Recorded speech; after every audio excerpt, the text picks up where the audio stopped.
Hello student, air chemistry class की इस video में आपका स्वागत करता हूं। ये यूनिट फर्स्ट की तीसरी जो आपकी क्लास है, जिसमें हम आपको मोस्ट इम्पोर्टेंट क्वेश्चंस जो है परासरण दाब के नियम एवं बांट ऑफ समीकरण के बारे में बताएंगे। तो क्या होता है परासरण दाब और क्या होता है बांट ऑफ समीकरण। परासरण दाब तो आप लोग समझ ही जाएंगे, ठीक है, कोई कठिन नहीं है, आप पढ़ेंगे और आपको समझ में आ जाएगा, क्योंकि हम मोस्ट इम्पोर्टेंट क्वेश्चंस लेके चल रहे हैं, तो हमें परासरण दाब के नियम पढ़ना बहुत ज़रूरी है। तो सबसे पहले हम परासरण दाब के नियम देखेंगे। तो पहला नियम हमारा क्या है? तो पहला नियम है हमारा, देखो यदि आपको पढ़ना हो परासरण दाब तो आप इसका स्क्रीनशॉट ले लीजिए, आप पढ़ सकते हैं और आपको बहुत ही आसानी से समझ में आ जाएगा।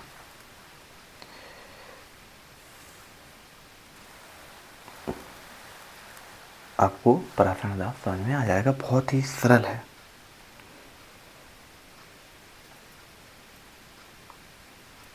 तो सीधा सा परासरण दाब का एक मोटिव याद रखिए कि दो विलयन हैं जिन्हें अर्धपारगम झिल्ली से जोड़ा गया है, और इन विलयनों में क्या होती है, अर्धपारगम झिल्ली द्वारा परासरण की क्रिया होती है।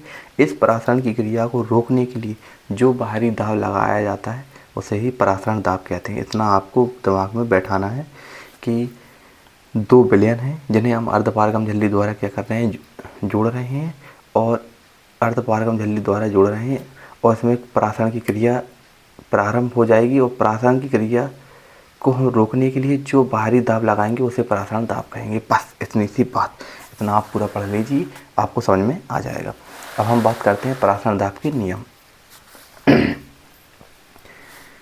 तो तनु विलयनों के गैसों के समान व्यवहार के आधार पर बांट ऑफ ने परासरण दाब के निम्नलिखित नियम प्रस्तुत किए। कौन कौन से नियम है? पहला है आपका बॉयल वांट ऑफ नियम। बॉयल वांट ऑफ नियम, तो क्या है बॉयल वांट ऑफ नियम? स्थिर ताप पर किसी तनु विलयन में परासरण दाब P, विलयन की सांद्रता C के समानुपाती होती है। यानी कि जो परासरण दाब P होता है वो विलयन की सांद्रता C के समानुपाती होता है, अर्थात P समानुपाती C। पहला समीकरण हम इसको दे देंगे, P समानुपाती C। ए बॉन्ट ऑफ नियम है। कौन सा नियम है? कि स्थिर ताप पर तनु विलयनों में परासरण दाब विलयन की सांद्रता C के समानुपाती होता है। दूसरा है आपका चार्ल्स बांट ऑफ नियम। चार्ल्स बांट ऑफ नियम क्या कहता है कि स्थिर सांद्रता पर किसी तनु विलयन का परासरण दाब, स्थिर सांद्रता पर किसी तनु विलयन का परासरण दाब उसके परम ताप के समानुपाती होता है, अर्थात जो परासरण दाब होगा P समानुपाती T। अब ये पहला नियम बॉयल वांट ऑफ नियम है, वो किसके समानुपाती था? सांद्रता के।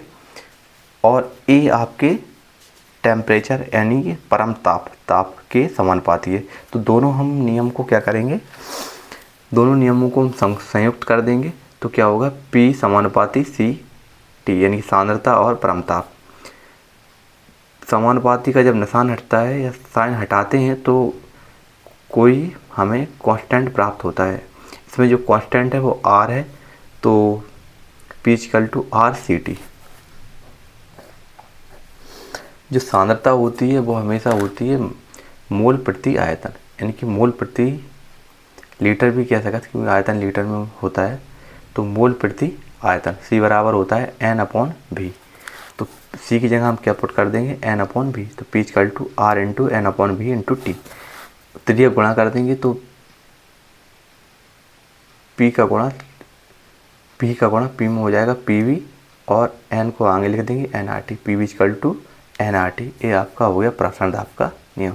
N क्या है? मोलों की संख्या है। R क्या है? विलयन स्थिरांक है, कांस्टेंट है, और जिसका जो मान होता है वो होता है, जो आपको याद करना पड़ेगा, 0.08321 लीटर वायुमंडल प्रति मोल केल्विन। N बराबर क्या होता है? भार अपॉन अणुभार। तो हम N की जगह पर स्मॉल m, यानी कि विलेय का भार अपॉन विलेय का अणुभार पुट कर सकते हैं × RT। Okay, thank you. अब इसके बाद हम थोड़ा, देखो आपको यदि स्क्रीनशॉट लेना है तो ले सकते हैं।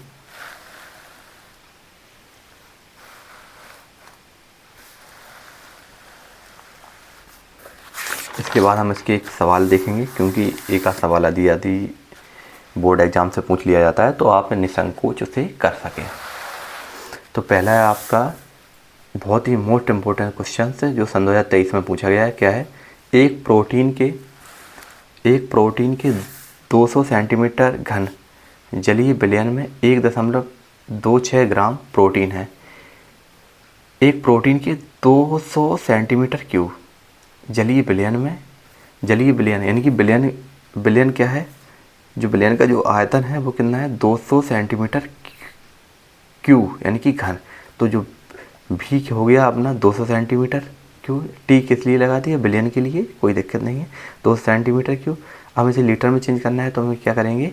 इसमें 1000 का भाग दे देंगे। जैसे 1000 का भाग दे देंगे तो हमें प्राप्त होगा 2/10 लीटर। उसके बाद क्या है? 1.26 ग्राम प्रोटीन है। प्रोटीन का विलयन है और उसमें प्रोटीन की मात्रा कितनी है? 1.26 यानी कि प्रोटीन क्या होगा? विलय हो गया ना। तो विलय का जो भार है वो कितना है? 1.26 यानी कि विलय। देखो एक चीज़ और हम आपको एक चीज़ बताना चाहेंगे कि विलय को हम WB और स्मॉल w से रिप्रेजेंट करते हैं। विलय को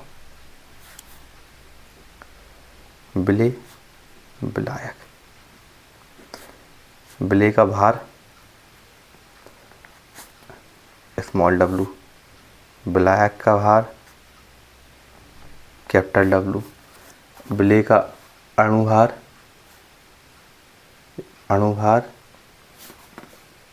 स्मॉल m, विलायक का अणुभार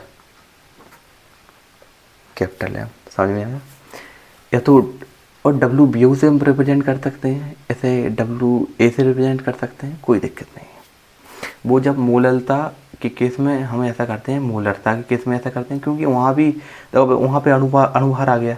अब अणुभार हम दिमाग में डिस्टर्बेंस होगा यार, ऐसा कभी कभी हो जाता है कि अणुभार से मोलरता काट देते हैं। इसलिए हम A, B और T का प्रयोग करते हैं कि हमें मिसअंडरस्टैंडिंग ना हो। आगे बढ़ते हैं। 2 सेंटीमीटर आयतन हो गया, विलय का भार हो गया 1.26 ग्राम, विलय का भार ए आपका स्मॉल w की वैल्यू। आपका परम ताप T कितना हो गया? 300 केल्विन। 300 केल्विन पर इस विलयन का परासरण दाब क्या होगा? पूछ रहा है परासरण दाब। R बराबर हमें दिया ही रहता है, नहीं तो हमें याद करना पड़ता है 0.8321 होता है, तो हम 4 अंक तक लिख देंगे 0.083 लीटर। ठीक है, बार प्रति मोल। मोलर द्रव्यमान, प्रोटीन का मोलर द्रव्यमान। अब वो कह रहा है प्रोटीन का मोलर द्रव्यमान हमेशा होता है अणुभार। अब प्रोटीन है क्या? विलय है, तो विलय का अणुभार कितना है? 61.022। तो विलय का अणुभार कितना है अपना? Small m। विलय का अणुभार क्या होता है? स्मॉल m या mb 61.022।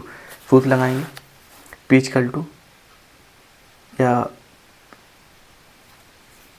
इस प्रकार भी लिख सकते हैं PV=nRT। तो भी यहाँ आ गया, n की जगह पे हमने क्या रखा था? W/n यानी कि भार अपॉन अणुभार। ए वाला हमने सूत्र आपको प्रयोग किया है, ए वाला हमने इसमें सूत्र प्रयोग किया है। हम सभी वैल्यू रखेंगे। स्मॉल w क्या है? विलय का भार जलीय विलयन में प्रोटीन की मात्रा कितनी? 1.26। प्रोटीन क्या थी? विलय। 0.83 R की वैल्यू जो हमेशा गैस नियतांक होता है, कांस्टेंट है, हमेशा वैल्यू यही रहेगी। 0.8321 होती है, तो 4 अंक तक ले लेंगे 0.083। ओके। उसके बाद क्या है? हमारा जो परम ताप है T कितना है? 300। तो 300 हो गया अपना। और M कितना है? M है आपका 61.022। तो 61.022 इंटू क्या था? भी क्या था? 2/10। इसके बाद हम क्रॉस कर देंगे, जो कट जाएगा। उसके बाद जो आंसर आएगा वो आएगा, जो आपको कैलकुलेशन स्वतः करनी है। हमने स्वतः की है तो आप भी स्वतः ही करेंगे। 2.57 बार, ये आपका आंसर हो गया। हमने पूरी यूनिट 1 जो आपका विलयन चैप्टर है उसकी पूरा एनालाइज करके जो आपको इम्पोर्टेंट क्वेश्चन है वो आपको प्रोवाइड करा दिए हैं। यदि आपको वीडियो पसंद आती है तो अपने फ्रेंड सर्कल्स में जो इंटर में हैं बच्चे उन्हें साझा करें। और मैं आपसे यही कहना चाहता हूँ कि परिस्थितियाँ पक्ष में हो या विपक्ष में हो, योद्धा कभी मैदान नहीं छोड़ा करते। और जो योद्धा मैदान में छोड़ देते हैं वो कभी योद्धा नहीं कहलाते। आप इस समय योद्धा हैं। आप यदि मैदान छोड़ देंगे, पढ़ाई से डर के भाग जाएंगे, आपने साल भर मेहनत की है, अब आपको 1 महीने पूरे परीक्षा पर जी जान लगा के, जिस प्रकार योद्धा एक युद्ध को जीतने के लिए अपना पूरा बाहुबल और बल शक्ति का जो प्रदर्शन करता है, जो लगाता है उसमें, वही योद्धा कहलाता है।